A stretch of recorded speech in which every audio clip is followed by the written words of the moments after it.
Wind against my vine. The lovely smell of all my prey.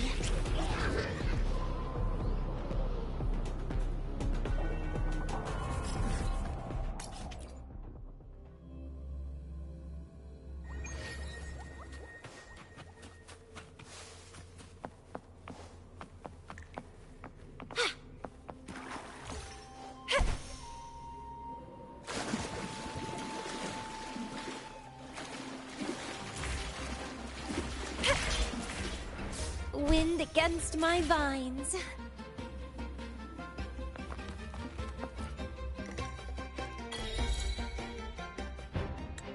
All right, next I'll spin the prologue of our tale, setting the scene for how our brave heroes first crossed paths. Once upon a time, a hero roamed the world. Undaunted by the lack of a divine vessel, she embarked on a perilous journey across tempestuous seas. Alone in the dark, a young girl of untethered spirit soared against towering barriers with wings of defiance. The winds of fate brought them together.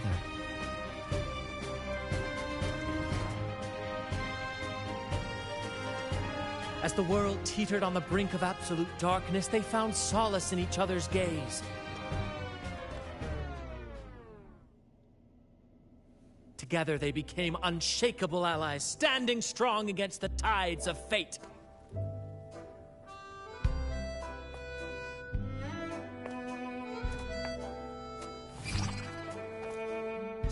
Even if light were to fade from the world and the stars cease to shine, they would still blaze like the sun forever.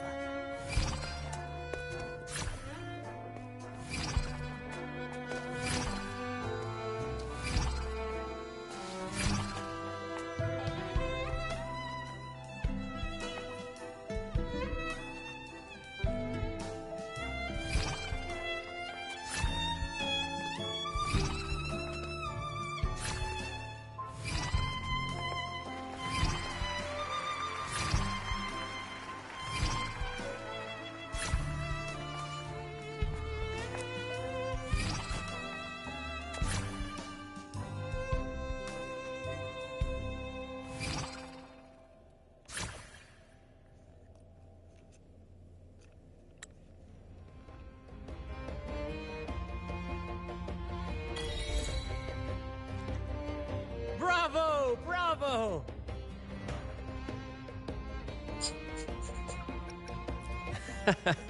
Seeing your chemistry, I decided to take a look. The thrill of improvisation is in its unpredictability. There's always a rush of excitement with every twist and turn. Your movements were seamless, elegant, and powerful. I'm confident you'll shine at the Carnival. Thank you. It was all thanks to you. You inspired me and kept my... You'll master it in no time, I'm sure. All right, that's enough for today. Let's save the grand reveal for the Carnival. Oh, and speaking of which, there's still something we need to prepare for you, isn't there? You mean the essential item for the Carnival performance? Don't worry. I've taken care of everything. Oh, so it's handled then. I can't wait to see it. I have a small gift for you. Let's head back to Raguna together, shall we?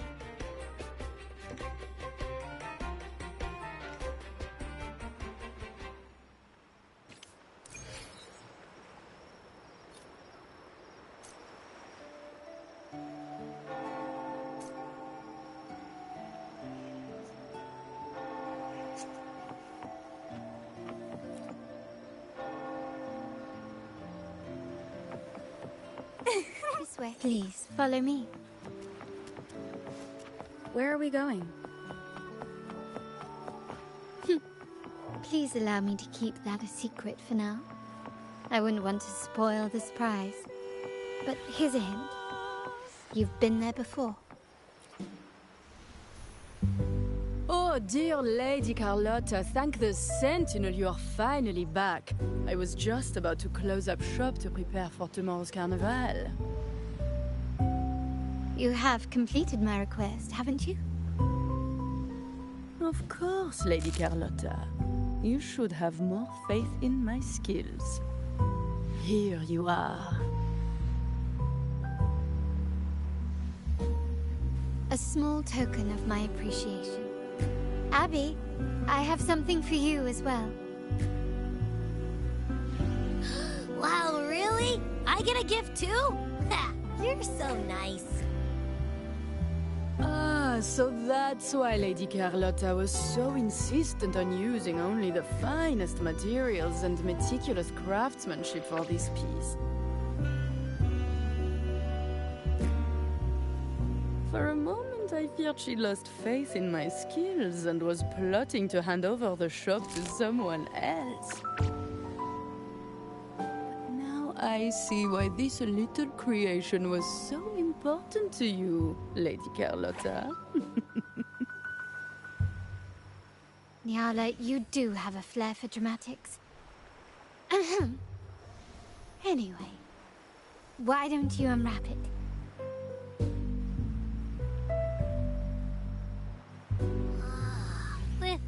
This is...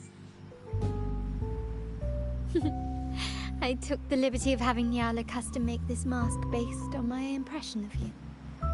I hope it suits your taste.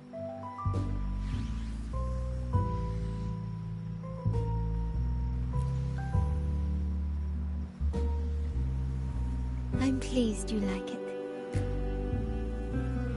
The Carnival is a splendid reverie, and the mask is its passport. May it help you navigate the Carnival with ease, and let you enjoy it to your heart's content. We will, for sure. May I take a bit more of your time? Walk with me through Ragusa tonight. I have some additional information to share with you.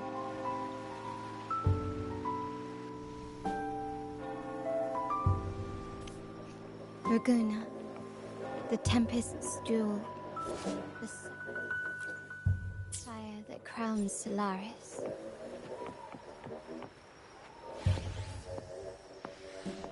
The waters of Ragusa serve as a mirror, reflecting the countless faces of this city, much like our own reflections. The people of Ragusa possess a temperament akin to the tides, ever-changing. There was a time when the currents swept us into the jaws of uncharted waters, where relentless storms and voracious... My family has always been drawn to the thrill of a new voyage. One stormy night, fate decided to play a hand. What we discovered that our intentions might not be as grandiose or ominous as you think. We seek liberation, and to achieve it, we're pursuing the truth behind Renacita's origins. Legend has it that when people first arrived on this island, Genesis Nexus was already here, welcoming them. The prevailing belief is that the Sentinel gifted us this technology, and despite nobody ever seeing the Sentinel in person, we talk with them through supposed terminals conjure up echoes, and the Genesis Nexus allows the Raganese access to common echoes. If the Genesis Nexus was present when the first settlers arrived, who built it? And really, if no one's ever laid eyes on the Sentinel, how can we be so sure that statue really represents them? It seems to me the Order might have spun us a tale, hiding the true origins behind their grand myths.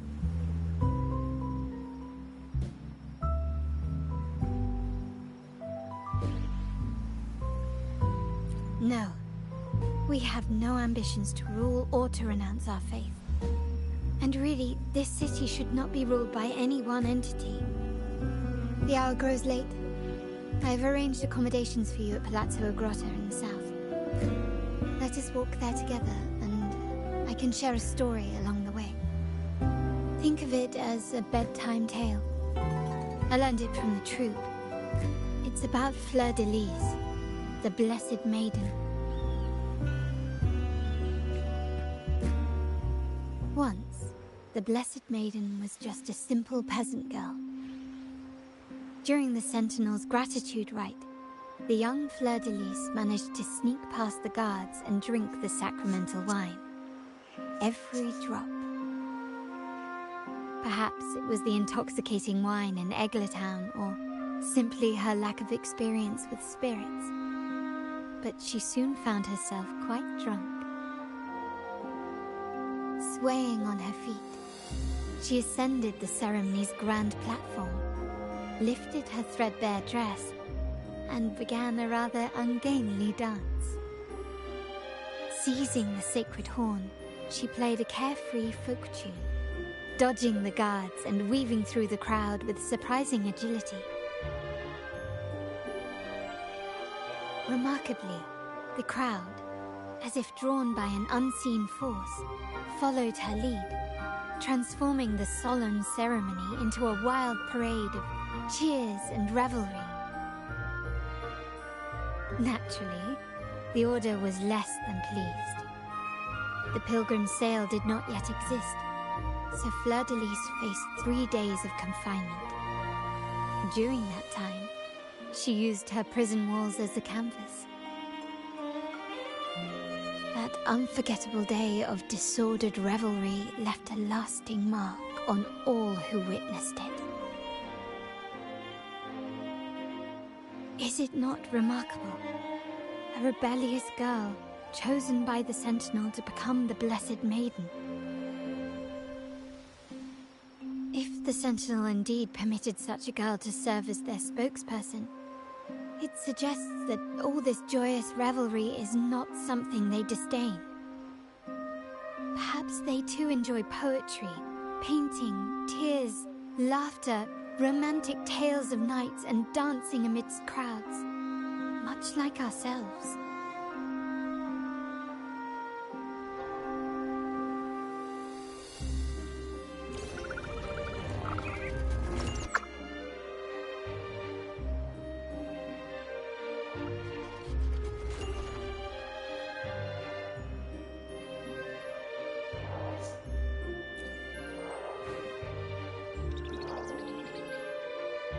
The people of this island came from diverse civilizations now lost to time, but through plays and tradition, they sought to preserve memories of their heritage.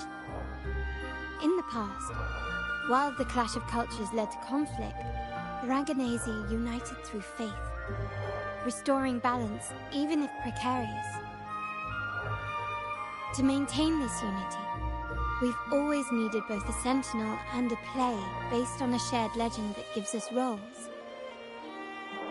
Yet this play has endured for so long that we've become defined by our roles. Noble, commoner, believer, merchant.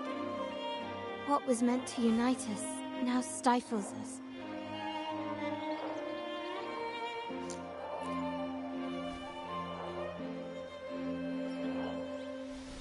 Now, we yearn for a day when we can truly set aside our titles and positions, express our true selves, and join together in celebration.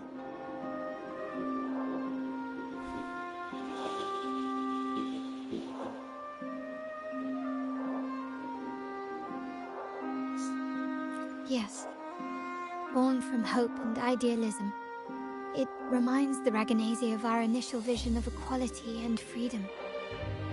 It also affirms our true worth. While the Order's true intentions remain unclear, we are certain their influence has already eroded the very foundations of our society. People revere the divine figure the Order has constructed, yet they also live in fear of punishment. Legends become accomplices in fostering ignorance, and faith becomes the loyal executioner of cruel punishment. An invisible cage has trapped us all. Speaking of freedom within a cage is absurd. Fear and ignorance are our foremost enemies.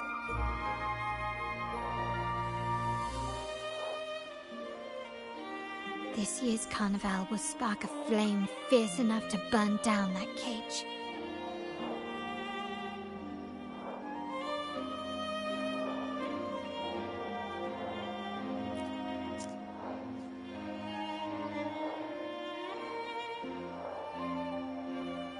Rest well.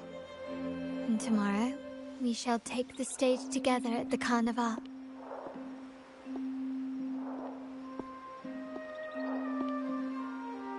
Good night. May your dreams be sweet.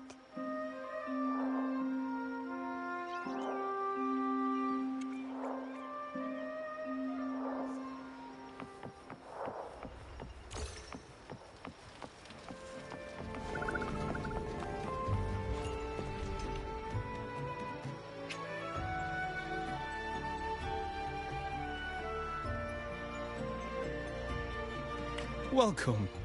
Lady Carlotta already notified us of your arrival. We are prepared to check you in whenever you're ready. Understood.